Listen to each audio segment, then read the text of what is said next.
So, welcome. Happy Three Kings Day. Thank you. Yeah. It's nice to see such a crowd. I really just thought a couple of people would show up, and it would be a nice thing to do. But there are just two people I want to mention. Not my parents, but we can say hi to my parents also.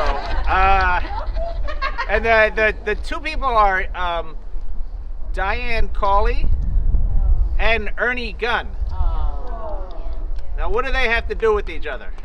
Well, we know that they were both here, but I see that the two of them is the direct reason why we're here right now, because of course Diane had the amazing foresight to think, hey, we should be recording Michael Doyle's sermons, and I haven't determined yet exactly when the first one started, but it was definitely in the late 80s, maybe 88, possibly 87.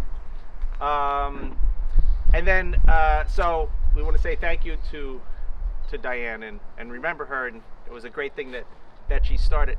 And the second is Ernie Gunn, and the reason I mentioned Ernie Gunn is because, and maybe I can't remember if I had written this in that. The thing is that Ernie Gunn was my high school history teacher, and I remember during high school he had talked about Sacred Heart.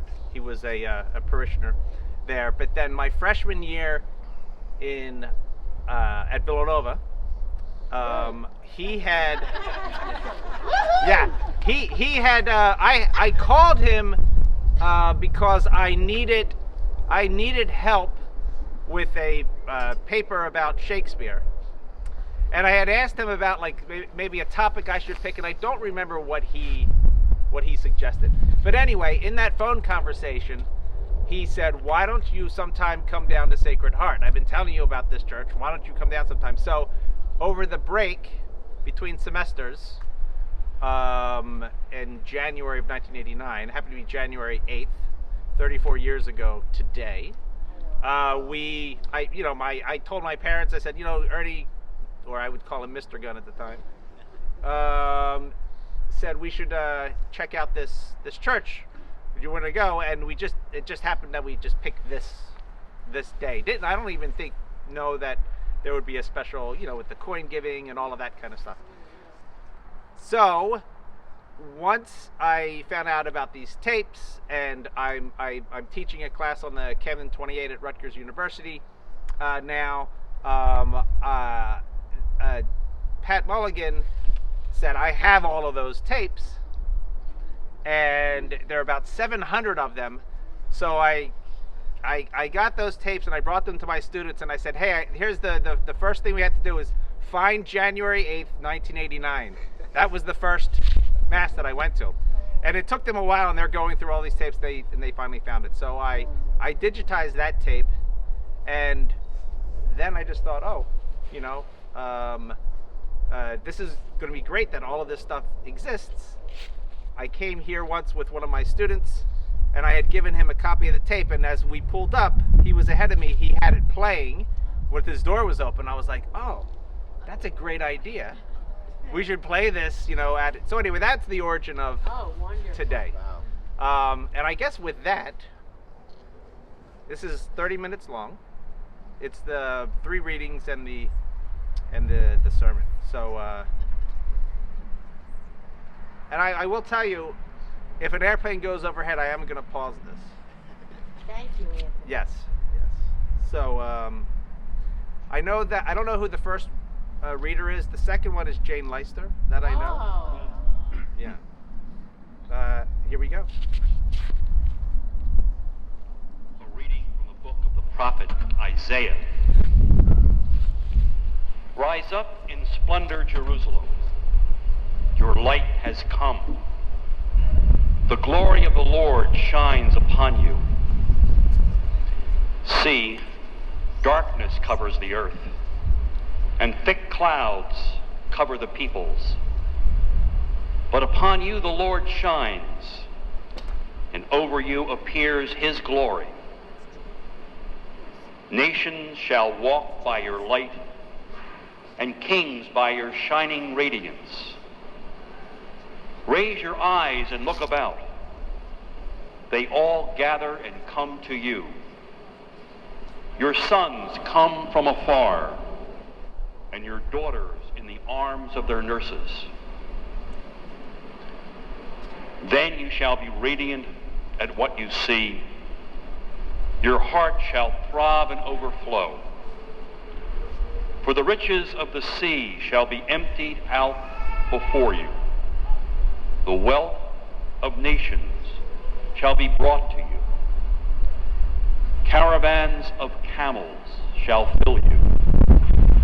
Dromedaries from Midian and Ephah. All from Sheba shall come, bearing gold and frankincense, and proclaiming the praises of the Lord. And this is the word of the Lord. Thanks be to God.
reading from the letter of Paul to the Ephesians.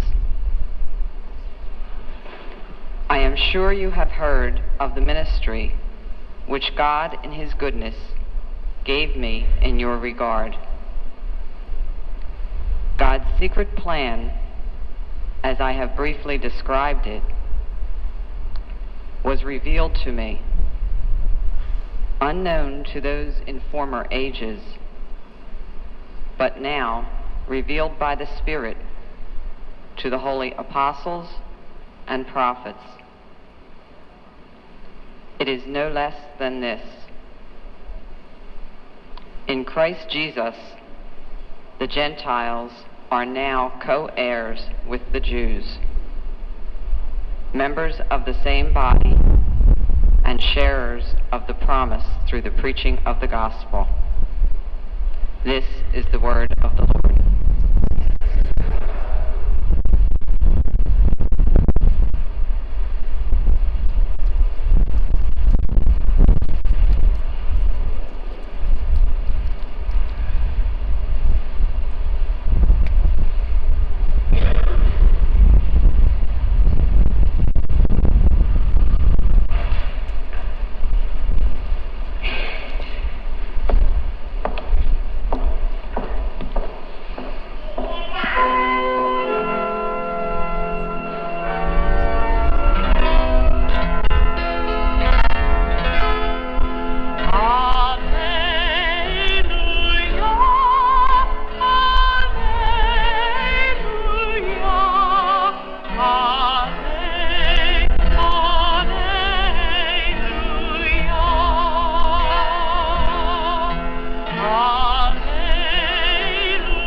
After Jesus' birth in Bethlehem of Judea, during the reign of King Herod, astrologers from the east arrived one day in Jerusalem, inquiring,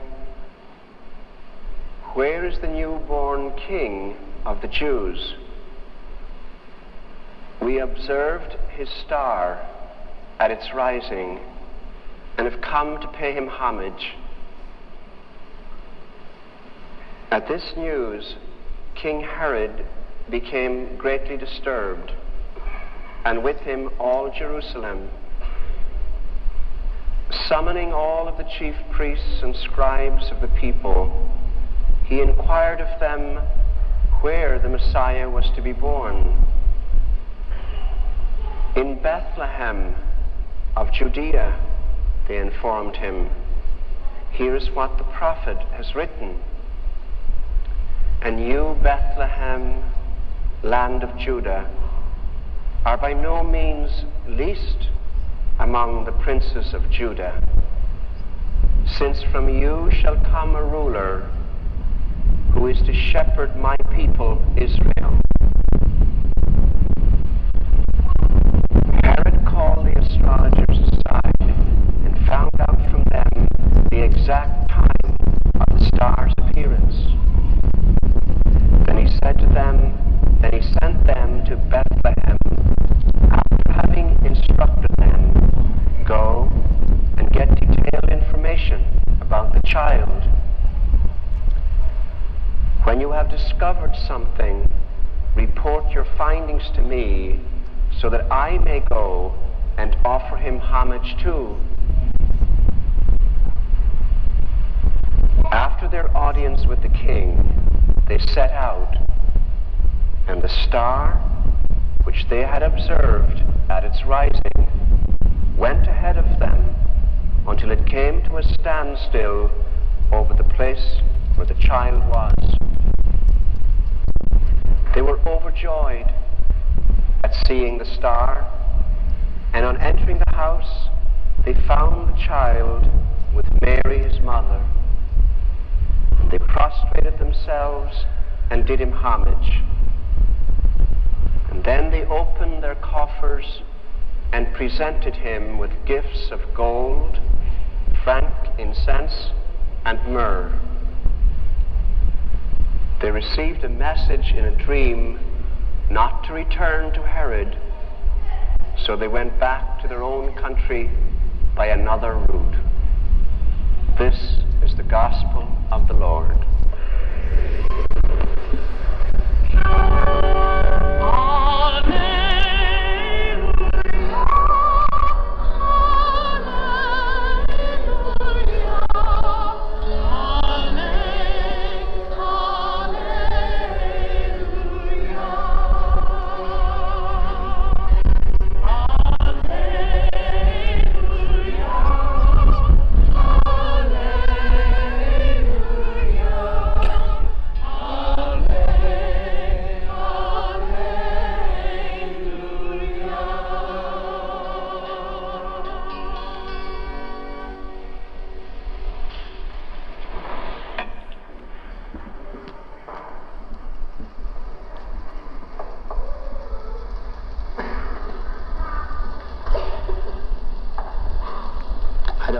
It's right to say, but maybe if I say it, I'll feel better. I feel very sad.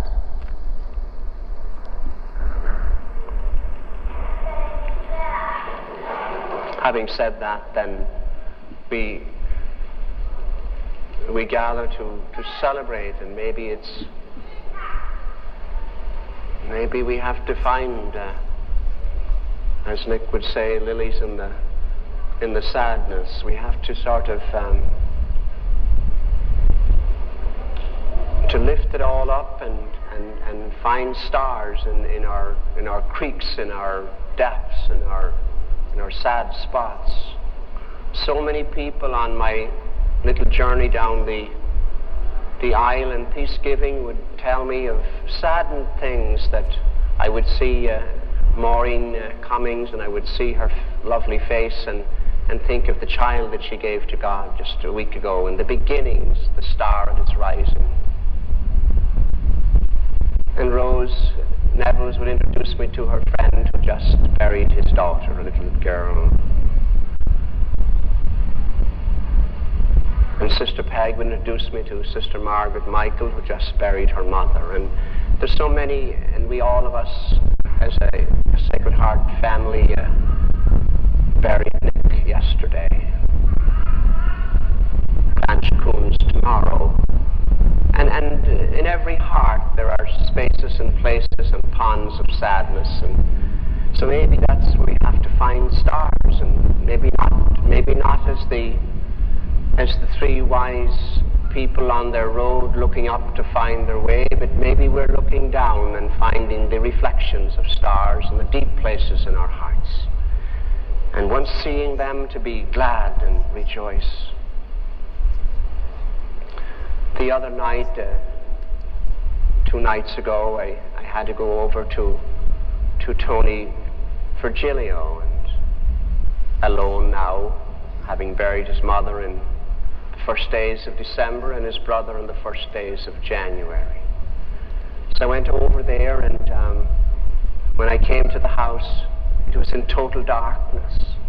Total darkness. It was a sad sight. The white snow at the door and the dark house, and went to the door, and the door opened. Miraculously, what opened to me? Well, there was Tony. Come in, so in I went. I didn't say, why is the place in darkness? I just went in, and he took my coat and put it somewhere, and I didn't know what all this meant, but I said, well, whatever. So the next thing he said was, turn this way. It was just like Nick. So I turned. Next thing he pulls this flashlight, and a pencil of light goes right on, in white on black, with some decoration, of just a piece of something that on which there was one of Nick's haiku. Read, he said to me. And I read. The blind musician, extending an old tin cup, collects a snowflake. And he says, turn here. And all around the room, there were these white on black haikus of his brother. And finally, the mirror over the couch, the light, turn there, he said, read.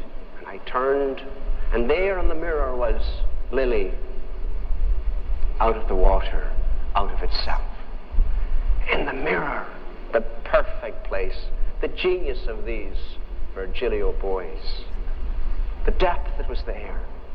So I just remember that. There was the darkness that I didn't understand, and was there for the purpose that his light would be clearer, and his brother's word would be a star shining back at us.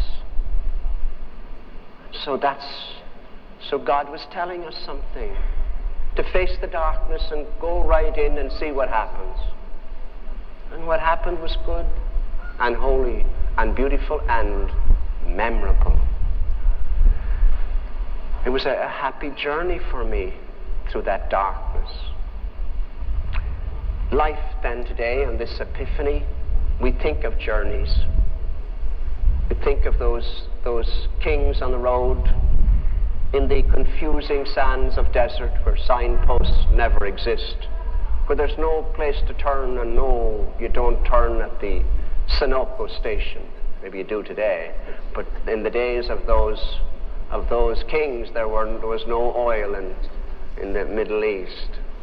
Somebody said one time that God led the people of Israel to the only place in the Middle East there was no oil. Thanks be to God, we say. But anyway, by another star. So anyway, he led them, went across the desert looking up and trying to find their way, because that's what sailors do, and country people and people in deserts do. They look up to find their way.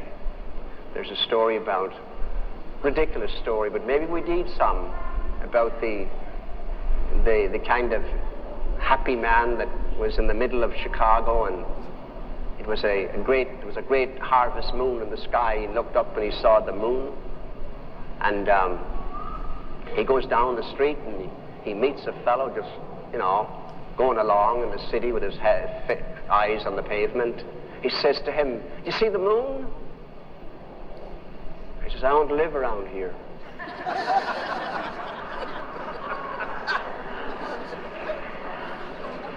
He thought it was a nickname for one of the locals. "See the moon? I don't live around here." So country people look for moons, and sailors and desert people, they look up to find their way. Maybe that's why we got a hole in the roof. We look up to find our way and down, and it's a day for journeys and finding stars of direction.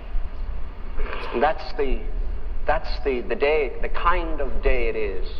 It's a wonderful feast. It's highly held since the beginning. Was always more important than the 25th of December. And for the reason that Paul mentions in the second reading, that the great secret, that this is not just for the people of Israel, this is for the world. This coming of Jesus is big stuff. It's not a local thing. And that's all that happened on the first night of Revelation. Was the locals. The neighborhood came. The shepherds, as I said last year, our closest, at least to my mind here in South Camden, my closest image of the shepherds are the crossing guards, the Animes and Bills and different people around this neighborhood. The crossing guards with the children, with the little lambs, they're the shepherds. That group showed up the first night. But when it came to the Epiphany, the world showed up. It was an international event. And on those camels, as we image the scene on the road, on those camels rode every nation in the world. and your ancestors and mine, of every class and creed and clime, they were all riding on those camels following the star. That's what we celebrate today. And the little flags on toothpicks down on the bread is still keeping that alive. This is international, universal, infinite, eternal. We celebrate the manifestation of God in the most unlikely places. In the dark house on Niagara Road. In the depth of your own heart where grief is cutting its grave for those you miss. For the sadness that weighs on the heart of Sacred Heart. In those confused and burdened places of your being. In the uncertainty and confusion of that part of us that's unfinished and desert-like. That we find God and from our hearts and minds and come sighs of respect, sighs and prayers of affirmation and acknowledgement. The immanence of God, not coming at the world, but coming out of it. Not a light that shines on the haiku from the flashlight.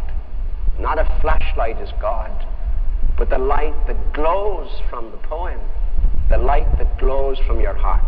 The presence of God is Chardin said, the divine milieu.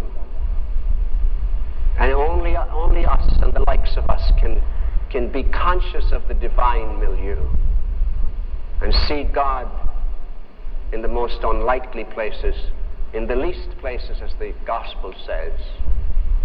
A child here in Camden a few years ago wrote a little piece in her jotter that was magnificent. And she said about her Camden, but she was a little child, she said, "It never rains on my city, but when it does, I see rainbows in the puddles." I said, how could she see that? I mean, is her little mind, what's going on in her head? It was the bus. It was the public service bus. It was the reflection of the bus in the potholes of Camden. She saw that there's a rainbow on the side of the bus. You look at a public service bus, it's got a rainbow on the side of it. And she could see the reflection. Never rains in my city, he says, but when it does, I see rainbows in the puddles and potholes of Camden. A star is born. A star is born. Wonderful, wonderful. And our challenge and our glory and our story and the reason for our being is that we can announce God in the epiphany of our own faces. That wonderful Greek word, epiphany, opening, revealing, announcing. That in that little piece of matter that God formed into your face, I love to say to people when you got a beautiful face, and if they're young, I say, don't get excited now, you didn't make it yourself. Although I did tell you before about what Lincoln said, you know, where somebody said in his presence one time that somebody had a great face. Somebody else said, well, I'm not responsible for that. Lincoln said, if you're over 40, you are. So, but anyway, the face. What a bit of work is the face. The face of the human being that smiles at us and light. The light doesn't come at your eyes. No flashlight on the eyes. Emanating from them. And that's the epiphany. The announcement of the presence of God in the confusion and traffic and tyranny and abuse and helplessness of the world. That's the call of this day. It's the call of this day. It's the day to pray that kings will be knocked off their high horses.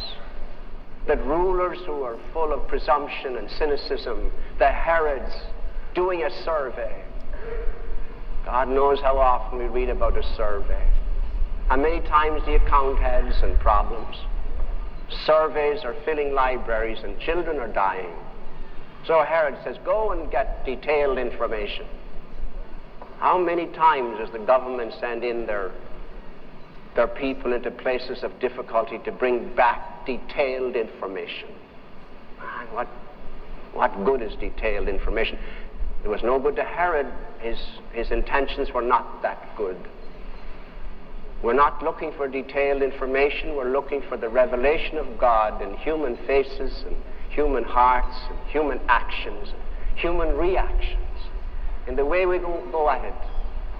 So it's a day for stories, a day for your own. It's a day to look at the journal of your life. It's a day to find your stars of direction, whether in the depth of your sadness or the bright promise before you, to sort of take a look at it, celebrate it, that kind of thing. A day for it to pause along the road and take stock of the view, check the mileage, how far you have come, and wonder about how many miles we have to go. That kind of thing, to be awakened to that. That maybe Nick's death, so quick, here Sunday, taking up the collection from us, active as ever. As I was saying yesterday, with not the touch of the poet, but the tackle of him. So we'll miss that hug and tug and tackle, and the haiku within. But somehow see that as a point of reference, to make a star out of it, a star of meaning and depth, and an invitation to creativity in life, and the revelation of God in whatever way you can cut it out, whatever way you can write it in the sand of your time, write it. Whatever way that you can announce that God is with you, do it. To do that, that's a great, great thing. And I can't help but tell you about my little story, as I told to many people, of going down to Washington, my most heightened 3 hours of my lifetime, to go down to Washington on Thursday to bring back the body that I knew so well that was warm to me, Nick. And went down there and went with an undertaker, and I don't mind undertakers that much. It's okay when you're sitting up front with them. So, but I didn't want a stranger to go, and so I went, and I was happy to find that the man I went with, Frank Falco, knew Nick from he was a child. I felt good about that. Went down and started on our journey back at 4 o'clock in Washington. Poor Nick, they put him in a little kind of thing like a sleeping bag and zip it up and put it on a little stretcher and put it on the back of the station wagon and on a little rug. And I brought a rose and some baby breath and put it on it. Started on our journey. Well, I mean, if Nick was, when he was going down with Dan Doherty, I'm sure that Dan never forgot that he was there for a second on the way down.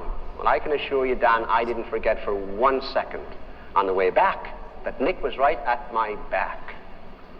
And every time Frank would put his foot on the brakes, poor Nick would come sliding forward and hit me right in the back. And he never stopped, didn't hit. And I felt, I'd put my hand back and pat his head and say, it's all right, Nick, it's okay. On we went, and it was an enormous, I'm saying this to you, I learned a lot about how, if you were very conscious and probably kill you like it did Nick, to be conscious of your journey and time and what things mean and how things can be turned upside down in a flash. And we'd go along, we'd go through the toll booth, and I had this, if only Nick could be here to write a coup about taking a body to a toll booth and paying. And the undertaker would say, receipt, please. I said, Nick's still paying. That guy's not asking for a receipt just because he wanted to make a conversation. There's going to be a bill somewhere. Nick is still paying. The toll booth of life on the journey, where you stop and pay. Stopping at the gas station to fill up, and everybody nonchalant, and Nick at my back. And I wondered what was in trucks. What is in those closed trucks? You know, the right to know stuff, you know, all going through my head. Nobody knows what I got behind me, but me, and I do. Looking at signs for food and fuel. What does food and fuel mean when you're traveling like that? And what, as Nick would say, he was never interested in the gravy, the bread of life. But food meant nothing to me, nothing at all. Everything was just different in a kind of an eternal point of view, in an infinite point of view, in a very challenging question. Where was everybody going? So you'd laugh and cry and wonder, but the journey of life has to be one where there's some kind of star that's pointing to something deep, that our life isn't, you know, frittled away in nonsense. What a precious gift is life, and what a precious journey we're on, and how sad to waste a bit of time, to have it, to make it conscious and living. That's what I was learning. And I had some little fun. I had a laugh now and then, and we came to the Delaware Memorial Bridge, and I was happy we're coming near New Jersey. Not that it's that great, but I mean, I was happy we're coming home. We came to the bridge, and in my mind I said to Nick, we're about to cross the Virgilio Memorial Bridge. The Virgilio Memorial Bridge, and I said, I thought I'd hear a big laugh from the back. I said, Whitman got one. Don't laugh. Whitman got a bridge. So we crossed the bridge and came home. Anyway, I'll never forget it. I can't help telling you about it, because it was like there was a star shining, and I was following it. And there was one keeping track of us on the side. I saw it. It was like a great lesson to be careful with life, to be thoughtful about it, to reflect upon it, to write things down as to its meaning, to not let it be robbed from you, to somehow by your mind and spirit, to not let them take your life from you. The time, the precious time that we have, that nobody would rob you with it with nonsense, but you would be conscious of it on your journey, and that you'd write your name on stars, and you would get to where you're going, and you'd find at the end of it, as the kings did, and you'd come in with your offering, the life that you lived, and the things that you said, and the pain that you suffered, and you held it out and said, God, this is what I got. This is what I got. The Epiphany. I'll never forget it.